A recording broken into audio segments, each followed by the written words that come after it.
Hey guys, Leon Sylvester here. Now, I'm just about to go out with my girlfriend. We're living in Koh Samui at the moment. I think you guys already know.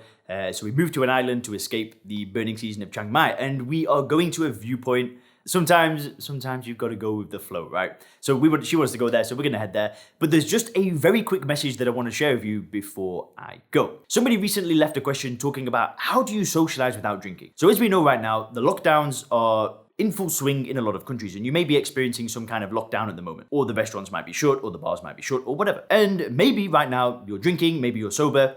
And basically the questions are, how are we going to socialize when things open up again? When the bars open up again, when the restaurants open up again, how can I socialize? And if you're not drinking, how can you make socializing fun without drinking? Now, in the Sober Clear program, one of the first things that I get people to do is I get them to actually go to a place that serves alcohol to prove to themselves that they don't need alcohol to have a good time. Now that might sound a little bit strange, and if you've not gone through the Sober Clear program, that might not quite make sense to you. Because the thing is most people that stop drinking, they think that they've given something up. So if they go to an event like, a bar or a wedding or a birthday party or whatever, and everybody's drinking and they're not, that somehow they're the ones that are missing out. That's the mindset that most people have when they start this journey of becoming a non-drinker. But the Sober Clear program is all about using that first principles approach. It's all about changing your paradigm, changing the way that you view alcohol, reframing it, and then doing what the hell you want.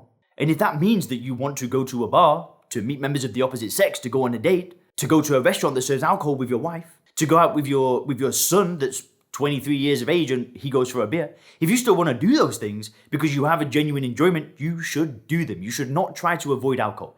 In fact, if you were to try and avoid alcohol, if you were to sit in the shadows and sit in the corner and kind of like hide away from drinking, then that just signifies to you that you've actually given something up that was a genuine pleasure in life.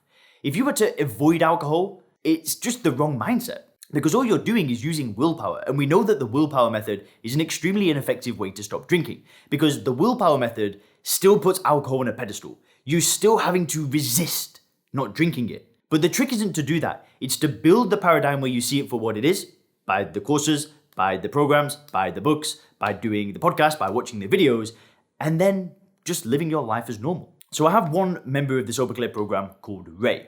And I'll actually, if you click up here right now, you'll be able to see Ray's review of the program and the changes that he's made. Pretty inspiring guy. He's actually 68 years of age. He's an investor. He's retired. He's had a good career. He's got a great life now, great family, grandkids, all that stuff. He's living the American dream. But the alcohol was getting in the way. It was kind of like his retreat. He would just hide away and he wasn't really putting 100% in anymore. And he didn't like that. And he went through the Sober Clear program. He got to that point where he was like, oh my God, it just makes sense. Everything clicks. And excuse my blasphemy, I'm sorry if that offends you, but he got to a point where he's like, this is it. And it came up to his birthday. So he just turned 68 recently. He was actually 67 when he joined the program. And he knew that in that birthday party last year, shots of tequila, expensive wine, expensive drinks, all of that stuff. And he was in a state of mind where he could not wait to go to this birthday and not drink. Because what I explained to Ray is that he had this great memory of this party last year, right? He remembered this amazing time with all of his family and everybody's like, it's your birthday. Everybody loves having a birthday. Well, extroverted people love having a birthday. Some introverted people do, whatever. Anyway, so it was his birthday and he goes to this place and he just has these really fond memories, but he also knew that alcohol was involved in it. So he's kind of coming into it thinking, was it the alcohol? Should he be nervous about this? He just remembers his great time where he was drinking, but he was also having a good time. And I explained to him that it wasn't the alcohol that caused last year to be an enjoyable time. You were with all the people that love you, all the people that respect you. That's where the enjoyment was. The enjoyment wasn't in the drinking. So I explained this to him and he was like, you're right. It wasn't the alcohol. It was the people. And then he started getting into the state of mind where he's like, I can't wait for this. And he was like the designated driver. He said he had an amazing time. Everybody came home. Everybody continued drinking. He's drinking his iced tea, got an early night, woke up in the morning fresh, could see all the people in his house hungover, feeling a bit terrible. And he had a great time. He still socialized. He still went out. He didn't hide in the corner. He didn't hide and go, I'm going to avoid alcohol, because he sees it a different way now. Hope that makes sense. So the trick is, when it comes to socializing, is, well, alcohol doesn't really help you socialize in the first place. People think that it gives them this courage. It gives them this confidence. When really, all alcohol does is systematically destroy your confidence, destroy your courage. And I know this because that's happened in my personal life. And, I've told you guys before, but I've tried to start this YouTube channel so many times. And every time that I was drinking, I did not have the confidence to turn this camera on. What it does is it provides this temporary boost of confidence that lasts for about a few minutes. and then you have to drink more anyway.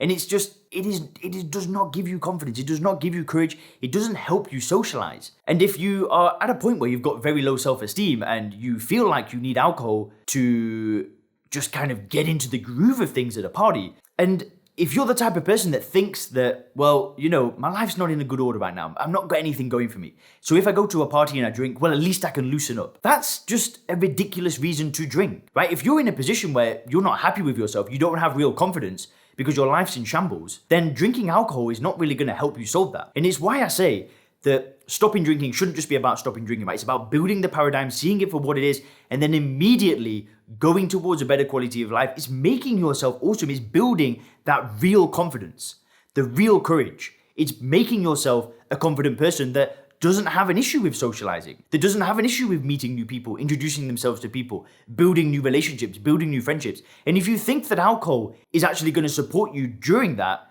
then you need to build a better worldview, because it ain't. It does nothing.